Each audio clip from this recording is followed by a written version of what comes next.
ಮೊದಲಿಗೆ ನಾಳೆ ಮತ್ತು ನಾಡಿದ್ದು 2 ದಿನ ಈ ರಕ್ತ ಚಂದ್ರಗ್ರಹಣ ಇದೆ ಅಂತ ಹೇಳ್ತಾ ಇದ್ದಾರೆ. ಅದು ವಿಶ್ವಕ್ಕೆ ಸಂಬಂಧಪಟ್ಟದ್ದು. ಯಾವ ರೀತಿಯಾಗಿ ವಿಶ್ವದ ಮೇಲೆ ರಕ್ತ ಚಂದ್ರಗ್ರಹಣ ಪ್ರಭಾವ ಬೀರಲಿದೆ ಅನ್ನೋದನ್ನ ತಿಳಿಸ್ಕೊಡಿ ಗುರುಜಿ. ಶ್ರೀ ಗುರುಭ್ಯೋ ನಮಃ.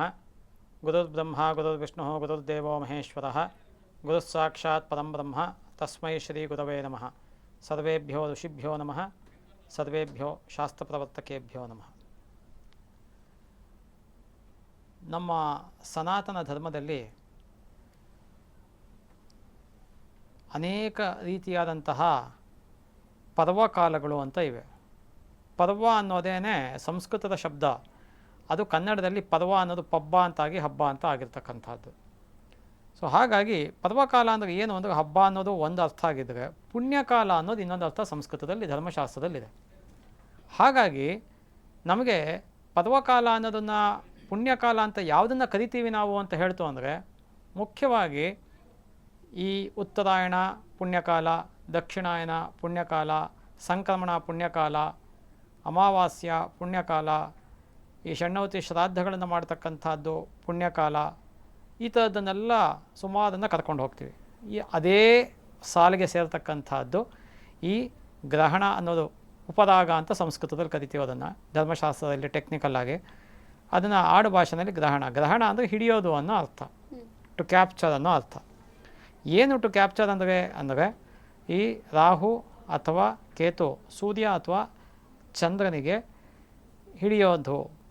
ಆಗ ಹಗಲಾಗಿತ್ತು ಅಂದರೆ ಸೂರ್ಯಗ್ರಹಣ ಆಗಿತ್ತು ಅಂದರೆ ಸೂರ್ಯ ಮರೆಮಾಚತ್ತೆ, ಚಂದ್ರಗ್ರಹಣ ಆಗಿದ್ದರೆ ಚಂದ್ರ ಮರೆಮಾಚ್ತಾನೆ.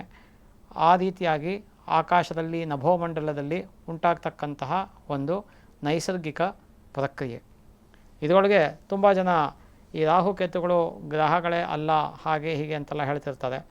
ರಾಹುಕೇತುಗಳನ್ನು ಗ್ರಹ ಅನ್ನೋದಕ್ಕಿಂತ ಇಮ್ಯಾಜಿನರಿ ಪ್ಲ್ಯಾನೆಟ್ಸ್ ಅಥವಾ ನೋಡಲ್ ಪಾಯಿಂಟ್ಸ್ ಅಂತ ಕೂಡ ವರಾಹ ಮಿಹಿರಾಚಾರ್ಯರು ತಮ್ಮ ಗ್ರಂಥಗಳಲ್ಲಿ ಹೇಳಿದ್ದಾರೆ.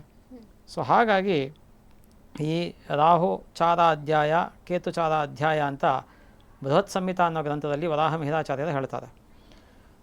ಗ್ರಹಣಗಳ ಬಗ್ಗೆನೂ ಕೂಡ ನಮಗೆ ಜ್ಯೋತಿಷ್ಯದಲ್ಲಿ ಸಿದ್ಧಾಂತ, ಸಂಹಿತಾ, ಹೋದ ಅಂತ 3 ಭಾಗ ಇದೆ. ಅದರೊಳಗೆ ಸಿದ್ಧಾಂತ ಅಂದರೆ ಗಣಿತ ಅಂತ ಅರ್ಥ. ಆ ಗಣಿತ ಭಾಗದಲ್ಲಿ ಈ ಗ್ರಹ ಗಣಿತಗಳು ಮತ್ತು ಗ್ರಹಣಗಳು ಮತ್ತು ಆಕಾಶಕಾಯಗಳು, ಉಲ್ಕಾಪಾತಗಳು, ಧೂಮಕೇತುಗಳು ಅಂದರೆ ಮೀಟಿಯಾಸು, ಕಾಮೆಟ್ಸು, ಇವೆಲ್ಲವೂ ಕೂಡ ನಮಗೆ ಭಾಳ ಡಿಟೇಲಾಗಿ ಹೇಳ್ಕೊಂಡು ಹೋಗಿದೆ.